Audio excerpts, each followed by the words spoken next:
showtime. It's time for that radio show everyone loves. Do not attempt to change the station. Just listen, and we'll keep broadcasting. It's time to begin the show.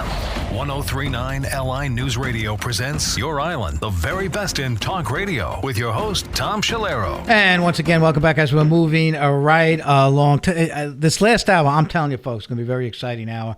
We have with us Ken Bombace. Now, as you remember, last week, Ken is actually going to be one of our regular contributors on Wednesday at the 12:35 hour. But for the first time, we want to bring him in for a little bit more time. So we'll be here from the 2 to 3 hour talking about a lot of, we're just going to go around the horn on all the different issues that are out there right now. And also take your phone calls, 631-451-1039. Ken has an unbelievable portfolio, CEO of Global Threat Solutions, does security consulting, protection services, and intelligence. He's all over the place, offices in New York and L.A. He's a former Army intelligence captain that led counterinsurgency operations in Samarra, Iraq, retired criminal intelligence detective, also professor of criminal justice at Farmingdale. He served in Germany during the fall of the Berlin Wall and served also at Ground Zero. And let me just tell you, folks, to have him as a regular contributor, just going to enhance our midday program. Ken Bombace, how are you, my friend? I'm doing good, Tom. Thanks for having me here in the studio. It's great to be in here in person. I guess the best way to start, obviously, you served at Ground Zero. We're just a few days away from the 21st anniversary. I mean, I know I was working here in Suffolk County at the time, and I remember they had us covering the highway because the highway offices were taking blood runs from the Red Cross into New York City, and as it turned out, we didn't need a whole lot of blood because there just wasn't a lot of injured people. It resulted in more death than anything else. You know, every 9/11 on this show, I do talk about it because we do have so many survivors and people that are still feeling the health effects from the pile. And it's almost like we can't, those of us who lived it and breathed it, and I say more about our brethren in FDNY and NYPD and so on. But your thoughts, that 21 years. Yeah, it's crazy how fast that went and how it's, like you said, people who were there or involved in it in any way. Something you never forget how surreal it was that day when it happened. Yeah. I remember it was a crazy few days for me because I was a deputy sheriff at the time. Oh, okay. And when it actually happened, I was a Suffolk deputy sheriff, and I had worked something that really I don't think they do anymore, but I worked a triple. I worked a day shift, an evening shift, and then an overnight shift.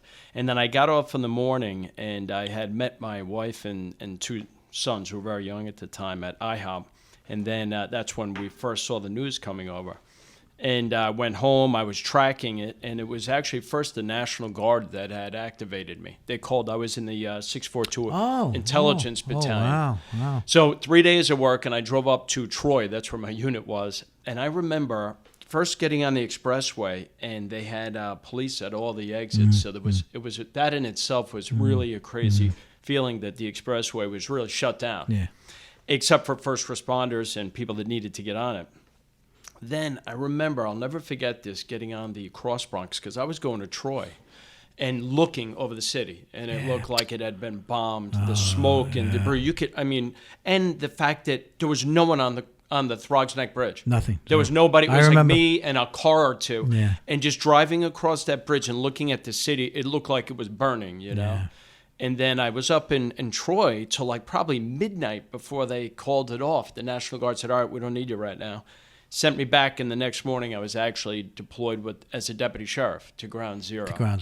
And then, I was at Ground Zero. I was in the morgue one day I was assigned to, and then I was working with forensic dentists, escorting them around. There was quite a few things I did while I was in there, but it was really something I'll never forget. Actually getting to Ground Zero, getting down there wasn't easy at that point. No, it wasn't.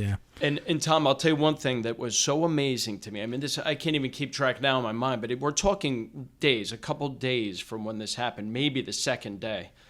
And I remember getting into New York City as a deputy sheriff and looking around it, and there were police cars from the West Coast. there already. And right. I was thinking, these guys must have gotten in those cars and drove pretty much nonstop to get to New York City to assist us. And when I think about that, that's powerful, you know? Yeah. 631-451-1039. And with Ken Bombace, one of our new contributors. We'll be here till the 3 o'clock hour taking some phone calls. It's just, to me, it doesn't go away. I mean, when you think about people that you knew and how many people in your unit and family members and so on, you know, we've got Anthony Barone in the engineer's booth, and I don't even think he was 1 or 2 years old. You were 2 years old. I mean, so you got a generation that doesn't remember this. You know, it's like it's so true, and it's so important that we don't, not only the ones of us that remember that don't lose sight, but that we constantly educate those who don't remember it, how important that was. This is, you know, we've talked about this over the last few weeks, but we have a big issue on our southern border, and we know there's people on the terror watch list that have gotten into this country. And it's something that we can't act as if, yes, we are have a much more robust homeland security apparatus now than we did then. But we have a porous southern border, and they only have to be lucky one time. And I want to talk about that because it's so important. In fact, you have that background, and this is an appropriate time to talk about it because that 21st anniversary is coming up. But I want to take the phone call, 631-451-1039. We got Bill over there in Mastic. Bill, what say you, my friend? Yeah, hi. Yeah, how you doing, guys? Good. I just wanted to say thank you for your service, Mr. Bombay. Appreciate it. I Thank remember you. 9/11. That day too, I remember working in Queens narcotics. Yeah. Queens Warrant Squad. Yeah. And you know, basically looking out the window and seeing the smoke, and it was crazy. But I was on the chain gang. You know, actually, we were the bucket brigade. The first couple days. And then we were down doing the forensic, basically taking samples of the people coming in for their loved ones. Wow. They were killed in the towers. Yeah. But it was a crazy day. I remember driving on the Southern State at 3 a.m, and there was actually a Suffolk County on the Cross Bay, on the actual border of Queens and Nassau County. It was a Suffolk County police officer halting all traffic going into the city. It was a crazy time. Yeah.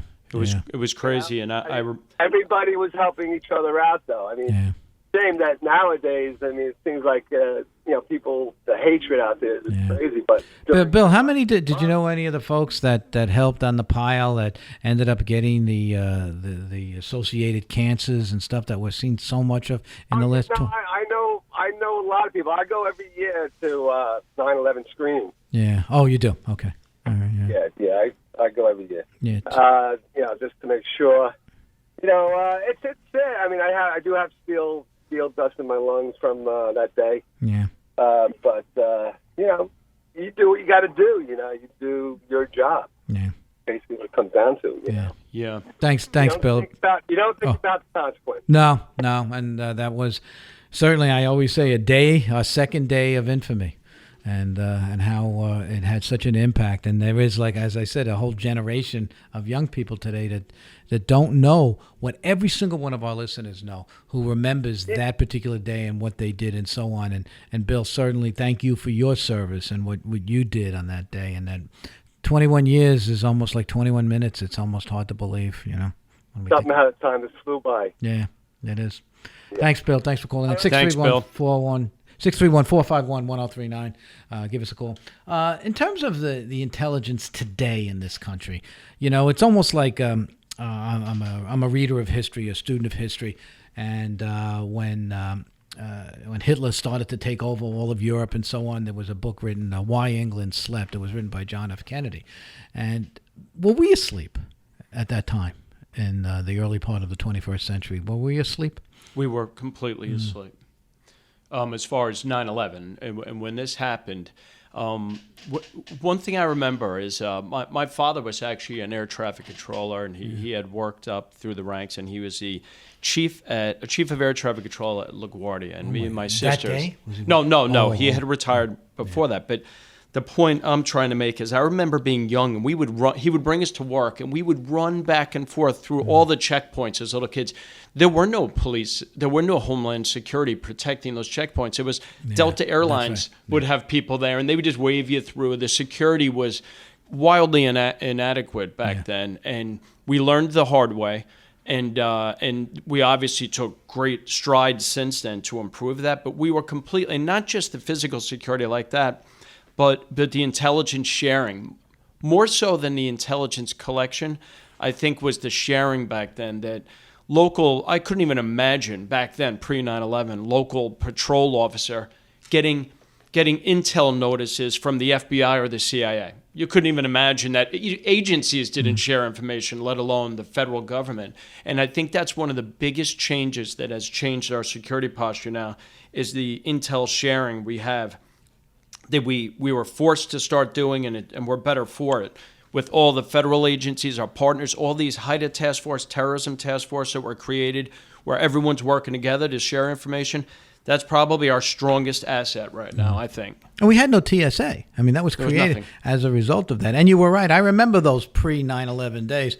The security was very well laxed. I mean, when you think about the 19 hijackers, and they didn't really have to do much. I think they started at Logan Airport in Boston because they believed that had no security, and then they were able to take a connecting flight and how they planned it. But my point is this was a highly sophisticated plan.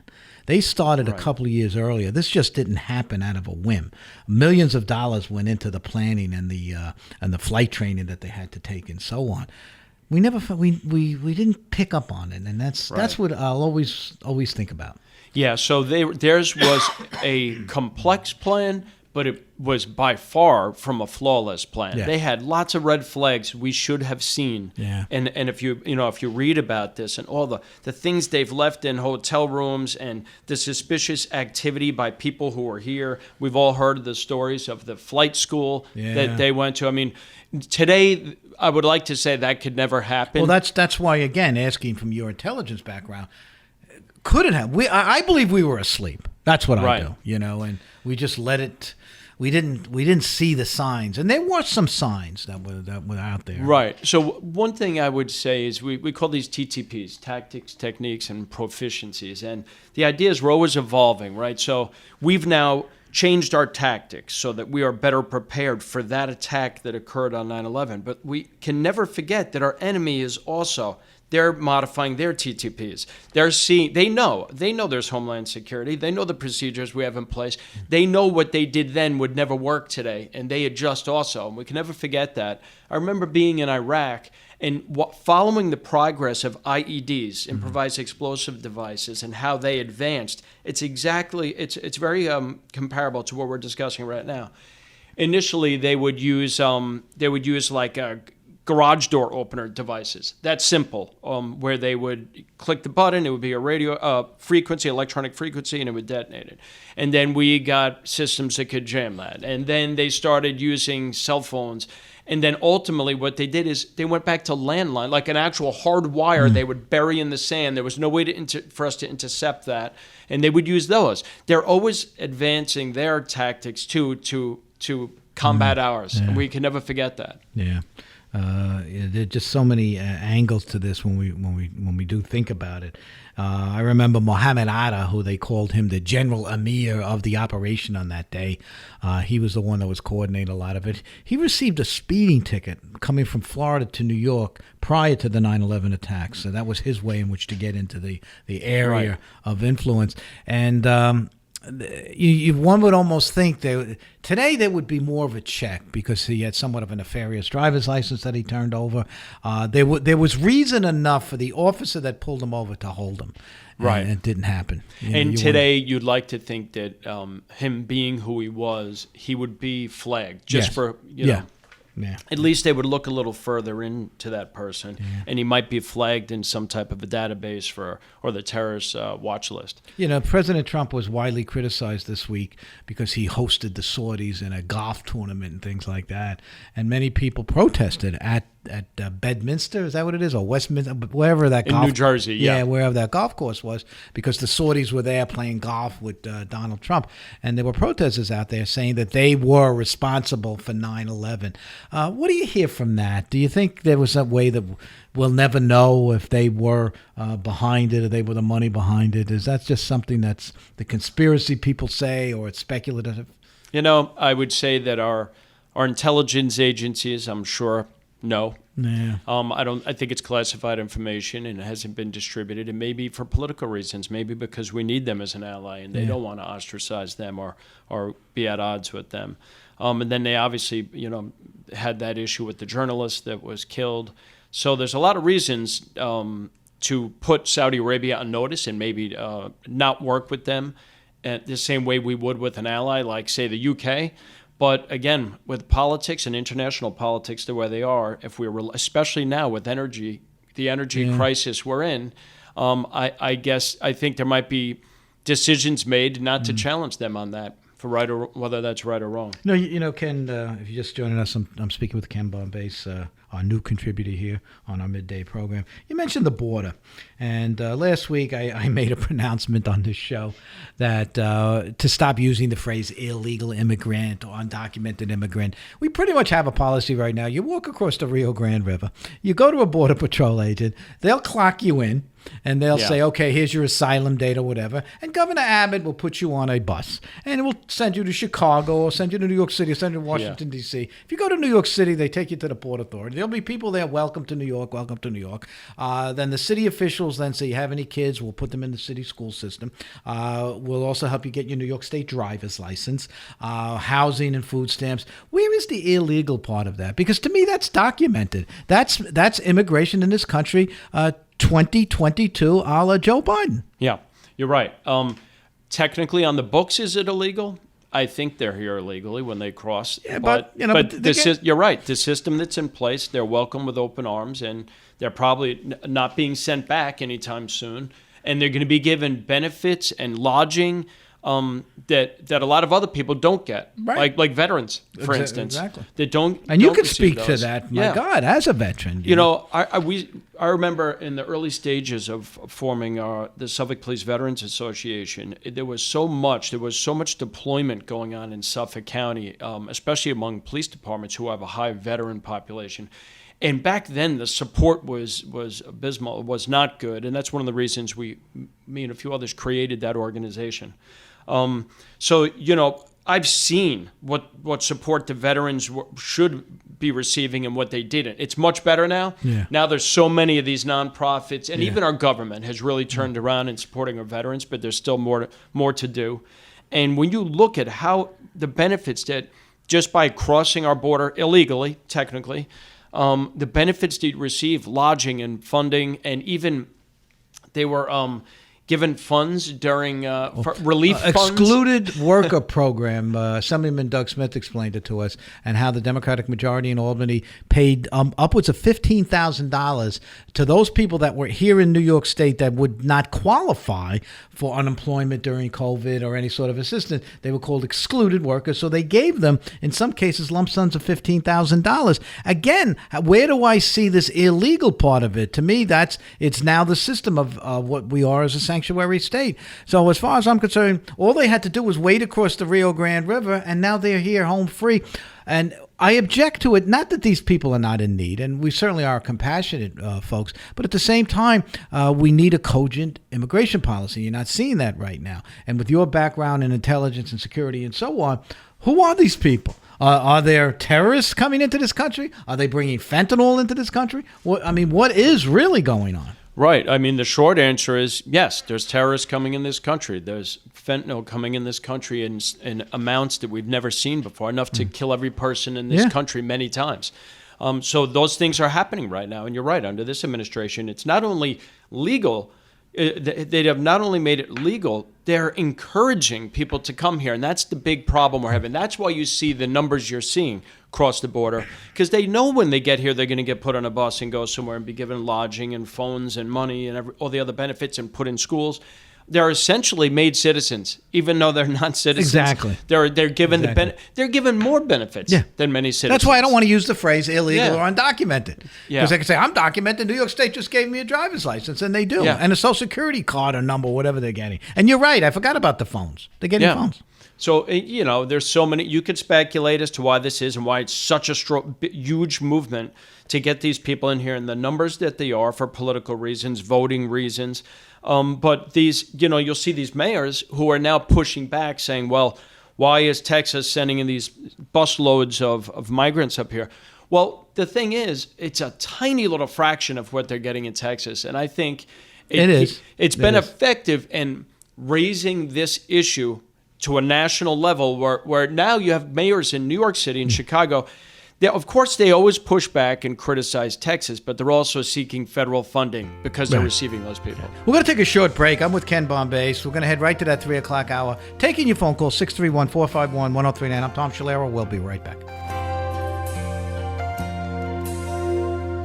If tomorrow all the things were gone, I'd work for all my life, and I had to start again with just my children and my wife. Thank my lucky stars to be living here today, 'cause the flag still stands for freedom, and they can't take that away.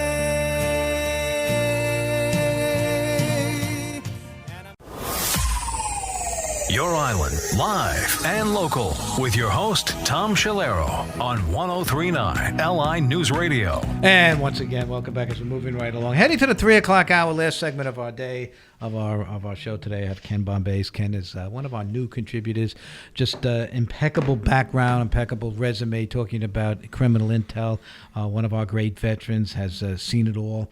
And just looking at the 21st anniversary come this Sunday of that horrific day, 9/11, and how it impacts on so much that's going on right now. We finished up the last segment talking about the border, and right after 9/11, Ken, do you remember how strict we were? Who's coming into this country? We got to look at them in 10 different ways. You had the Patriot Act passed. You had the TSA starting to plan how we're going to bring back the system so that it's fair. But now you just have to walk across the Rio Grande River. So let's say I'm a terrorist. What's the best way into the United States of America? I'll just follow the folks that are coming up through El Salvador, Guatemala, Mexico, and just cross the river.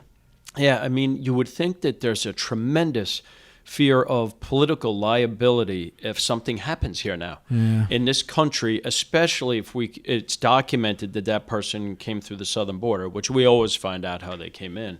You would think that there's a tremendous political liability, but it seems nowadays that nothing sticks. Yeah. Nothing sticks anymore, and I don't think anyone's thinking about that. On this anniversary, that's the one thing that we should all be hearing about, is the security as far as terrorism goes on that southern border. Yeah, and I think that is a big issue. It's certainly going to be a big issue in this campaign that's coming up for the congressionals in about 59 days. I think that's what we're doing the calculation. You know, as we reflect a little bit about 9/11 and how life has certainly changed in 21 years, and one would expect it to do that. But, I certainly remember the support that the people of New York City, whenever they saw their cops or they saw their firemen or just their first responders, the EMS, I mean, there was a love affair going on, and rightfully so, there should have been. These people put themselves in harm's way. Our uniformed services, just like they do today, put themselves in harm's way to protect the folks, but they did it in such a big way that so many of them lost their lives. Port Authority Police, NYPD, FDNY, and so on. But what has happened? It's almost like the violence now against police that's taking place, and the participants of that are these young people that were not even born during 9/11, right. And yet it's almost it gives us food for thought in terms of we had unity, we don't have it. Yeah, we had unity, and also like you said, Tom, I remember I've had two parts of my military career, pre 9/11 and post 9/11. I remember having served in the Cold War, and I was in Germany as an infantry team leader. I don't remember anyone ever coming up to me and saying, thanks for your service. It wasn't a thing. That's right. After 9/11, it became a thing, and a good thing. And we still do it today. And we still do it today. I have to say, it had staying power. But I also remember right after 9/11, people would be saying that same thing to people in blue in law enforcement. And now, as we both know, we've seen a big turn in the last couple of years where they've demonized police, the people who are out on the front lines, like you say, every day, the thin blue line. And it's probably a big part of it is what you just said. Many of the people that are treating officers that way or promoting this type of behavior, they don't remember 9/11 and they don't remember all the sacrifice, or they chose to forget. And I think that is, excuse me, that is a big part of it. And as we start to put this all together now, politically, I don't think we could be any more divided. I don't know if you listened to the president's speech last week and his statements about the MAGA people are living in a dark corner, and I mean, just a terrible thing. I always quote John Kennedy. John Kennedy obviously is my hero, and he once said that the American people have 435 members of the House of Representatives. They have 100 members of the United States Senate, but they have one president that represents them. And Joe Biden is that one president, but when he goes out and he tells 72 million Americans that you're living in a dark place and that you're the cause of all America's problems and so on, boy, have we taken a spin on another planet. Yeah, it is really, I'm not a political strategist, but I cannot remember a time in my lifetime where the person running for president on either side, their strategy wasn't to try and get the votes of all Americans. That was at least their strategy. Yes. To try and get the votes of all Americans and to say that, it's a standard line for presidential candidates. I'm going to be the president for everybody, regardless of your political affiliation. Right. But this is the first time I've ever seen it deviated from, and it's a little scary. Yeah. It's a little scary to see. It's almost like we could put it all in perspective, like you and I are talking about during this segment. We can look at the time period, the era of 9/11, and the unity that this country felt, the tragedy that we felt. But at the same time, it was that tragedy that brought us together. We can do this as Americans. There is no color lines. I can remember. There was a number of NYPD, 2 officers, and they were helping a woman down the stairs of the World Trade Center, and she knew that she was slowing them up. And she was a black lady, and they were white cops, and they said, "We're not leaving you. We're not going to do that. We're going to get you out of this." And this was testified by a lot of eyewitnesses to that. And I think we all accepted that. There were no black lines or white lines or blue lines, and there's no different races. There's the human race. And I think we felt it on that day. And 21 years later, you would think we've evolved to a better time. But we've evolved to a worse time. And I believe that a lot of this is perfected in such a way that it's not the truth, and it's not the truth of who we really are. And somehow that's got to get out there, and I don't think Joe Biden is doing that by that speech last week. I couldn't see anything more divisive in this country. Yeah. Whether you're talking about 9/11, whether you're talking about the border, or so on. We are smart enough and great enough in this country, and I got to be careful now saying make America great again, because now I'm going to be considered semi-fascist or whatever the heck that guy is saying, and how horrible that is. And I don't know if I have any answers. Yeah, I mean, it's pretty transparent that what this is a political strategy. They had focus groups and they sat in rooms and came up with a decision and then said, hey, everybody use, the ultra MAGA terms. And because you hear all of them using it now every day, everyone on the Democratic side. And that's all. No, they're counting on Americans being disengaged. They're counting on people being disengaged from reality and what's really going on. Listen, like you just said, Tom, I don't agree with what happened on January 6th, and I definitely don't agree with the riots we saw take place in a few years ago that lasted almost a year. But I definitely want to make America great again. Yeah.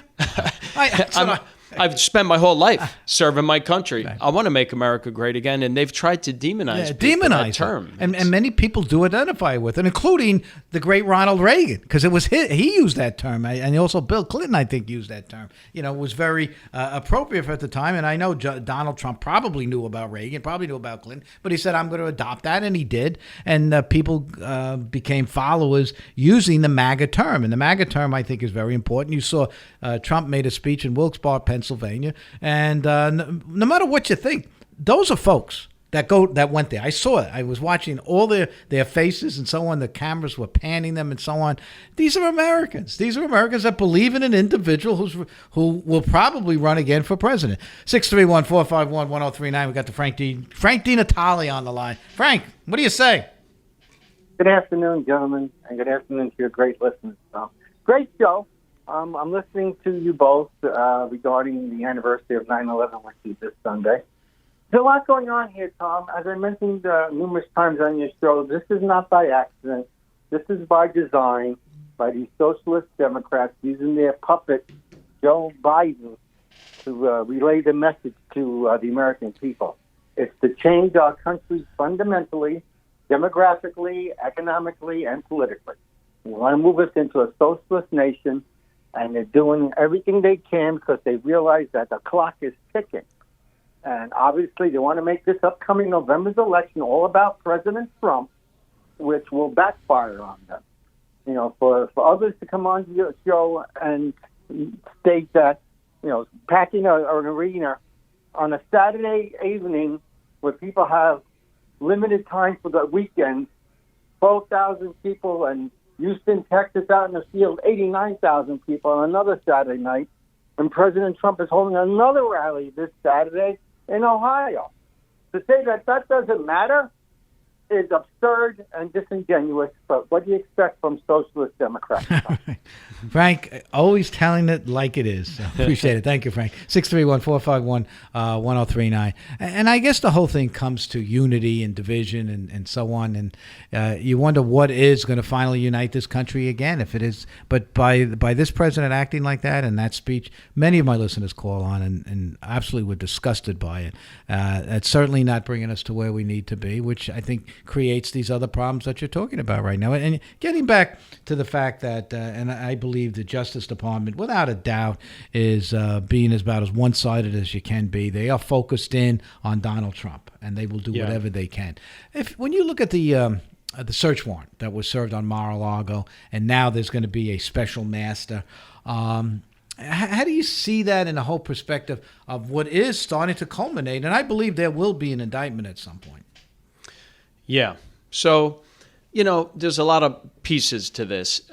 Clearly, let's start by saying he shouldn't have had classified information. If this turns out that this is accurate, he should not have had classified information at his residence, for sure. With that being said, there are some really valid reasons to suspect that there might be partisanship at the highest levels of the FBI or DOJ, like a small group of people. Right. That are highly partisan and have taken steps. We've seen somebody actually charged. We've seen people alter documents. We've all seen this. America saw it. Now, because of that, I think the special master in this case might have to have a special role. And I know you'll see former Attorney General Barr say that, no, this is this is unusual, and he thinks they should appeal this. But this is an unusual case. Yeah. This is an unusual case with extraordinary circumstances, and I don't think that, they said, well, we've already reviewed the documents. We've reviewed them. We don't need a special master to do this. They're missing the overwhelming point here, and that's that they're not trusted by a lot of people in America. Many people simply don't trust them, and we want another set of eyes. Yeah. And I think they're trying to just push past that. We already looked at it. It's all good here. Nothing to look at. And I don't think that that's really going to fly in this case. Yeah. It's almost like there's an action, counteraction every time something moves in any direction. We don't see there were days where 80% of the Congress would agree on something. Those days are long, long gone. And that's the tragedy of it all. 631-451-1039 as we talk to Ken Bombace. When also let's go around the globe right now. I hear some criticism the United States is supporting the Ukraine too much. I also hear that many people support our support of the Ukraine. There's that nuclear power plant over there. People see that as a tinderbox. How do you see that? They seem to be fighting around a nuclear power plant. I mean, my God. I mean, that's... Yeah. And you're a military guy. I mean, yeah, I track this break. pretty closely, and it's scary. We have so much going on here domestically, politically, that people are not paying attention. Yeah. This is the largest nuclear power plant in Europe, and there's shelling occurring all around it. At one point, it was completely offline. They had knocked all the lines out, which is very dangerous. They were relying on diesel generators. So we have the International Atomic Energy Agency there now inspecting, and they say this could turn into a really bad disaster if something's not done quickly. They're trying to form a demilitarized zone around that nuclear power plant. And I look at a little deeper as an intelligence officer, and I see one thing that the International the Nuclear Energy Atomic Agency, one thing that they noted was that there was Russian military personnel and vehicles all within the grounds of the nuclear power plant, and that's not supposed to be, and it's alarming. And I think there's a deeper strategy here where, we have Vladimir Putin right now threatening, saying if you raise if you try and come up with a lower rate that we would have to pay for Russian fuel and put on, limits, we're going to cut off fuel to Western Europe. And that would be devastating. He already did temporarily, saying that there was some errors that they had to work with in the Nord Stream 1 pipeline. Now, if he were to do that and try and take control of the largest nuclear power plant in Europe, that would be a devastating scenario for Europe and the whole world, even. So I think that people need to be paying attention to what's going on over there with these inspectors over the next 2 weeks and see how this plays out. How come you think we lost paying attention? You think just the media just got bored with it and said, we thought this war was going to last 2-3 weeks. It was nice when we had all our correspondents there and they were showing the shelling and the fighting, and they thought Putin was going to have it over with in like 20 days or 14 days, whatever the heck they were talking about. Well, it's going on. It's like a quagmire right now. Yep. They're fighting in the open fields and they're shelling with American stuff the Ukrainians are using, the Russians are using their antiquated stuff. I think it's shown us that the Russians aren't as tough as they think they are. No, they're not. I've kind of known this, that people overrated the Russian military. Having studied them as an intelligence officer and having war gamed with different scenarios, I think that they are not America. A lot of people think they're sort of like the Soviet Union was. They're not. They're not what people make them out to be. What he is, though, is calculating, and he's put Europe in a position where they are completely reliant on his energy, and they're looking at possibly a catastrophic winter. One thing would be up to 80% increase in energy costs, which could devastate countries and people, but also cut off energy, which could be really alarming, especially if he does have a plan. I've read a little bit about plans where he could maybe not be trying to use that power plant for Russia, but maybe he wants to use it for Russian-controlled parts of Ukraine. And that would be devastating. And I think that would be the first time you might have to actually see international military involvement. Yeah. Do you think there is a possibility they'll get hit with a shell or something? What would be? It wouldn't be like a nuclear explosion. It would be release of radiation. What would happen? Yeah, so what I'm seeing as the immediate risk is that that shuts down that power plant and it shuts off production to Europe. That's what I see as the real risk. Could you eventually have, if there's not power there, say like they were running on these diesel generators, and then you could have a catastrophic event, which would, yes, of course, in the immediate area, you could have a Chernobyl-like issue, but then they say that radioactive material could drift into other countries, nearby countries, affecting a large swath of area. I'll tell you, got to pay attention. Let's see what Rocco has to say. We got Rocco over there. Hey, Rocco, what are you saying, my friend? First I want to thank the commander of the 4th Precinct. 2 segments, brilliant. Thank you, Tom. Pleasure. Now, the gentleman is a military man. Yes, he is. I don't feel secure at all as Joe Biden, the commander-in-chief there. I feel that we're very vulnerable, and we need to learn what happened with the Ukraine.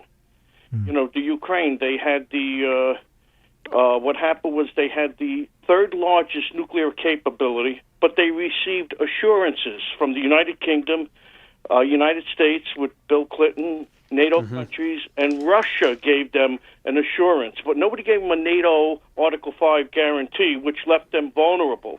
Well, I could draw an analogy to us right now. We don't have that sea-launched cruise missile capability. That's that tactical weapon, and other countries have it. We don't have it. President Trump, he funded it, and Joe Biden, within 1 week, defunded the sea-launched cruise missile capability. Yeah. Are you familiar with that? I am.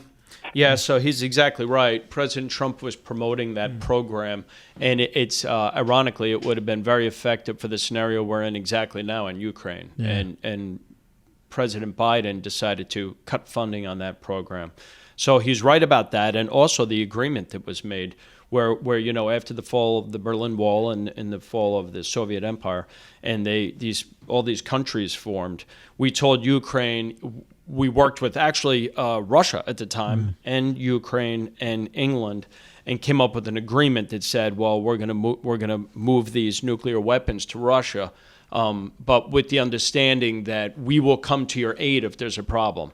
Well, it was never specifically laid out that we would come there with military forces to aid them, and that's the situation we're in now. And Ukraine feels completely betrayed. Rocco, you were on point, my friend. Yeah, well, one thing, when the way I read it extensively was that we all gave assurances. We assured, the United States with Bill Clinton assured the Ukraine, we will not invade the Ukraine. And even Russia, former Soviet Union, even Russia said we will not. That was the possibly Gorbachev. But when Putin came in, that was it. That was it. That's exactly right. He invaded. Well, Rocco, thanks for the phone call. We're going to be finishing up right now. So, Ken, if you have to put a conclusion to all of our discussion right now, and you have to do a prognosis as to the immediate future, should we be looking up? That's a tough question. That's a tough question. So a lot of challenges we face right now, Tom. I would love to see this anniversary of 9/11 be a little eye-opener for everybody, and maybe generate a little unity, or at least a little focus on what's best for the country and not a party. I would love to see that. Am I optimistic? Probably not. Okay. Probably not. I guess we'll have to see what happens. We'll have you on every Wednesday to keep this discussion going. I'm Tom Schilero. 3 o'clock hour is upon us. Everybody have a good day, safe day, happy day. See you all tomorrow.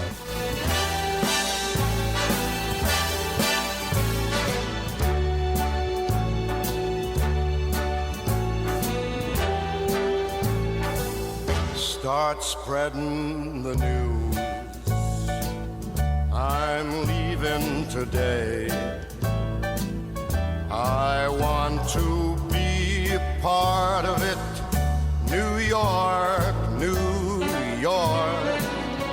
These vagabond shoes are longing to stray right through the very heart of it. New York.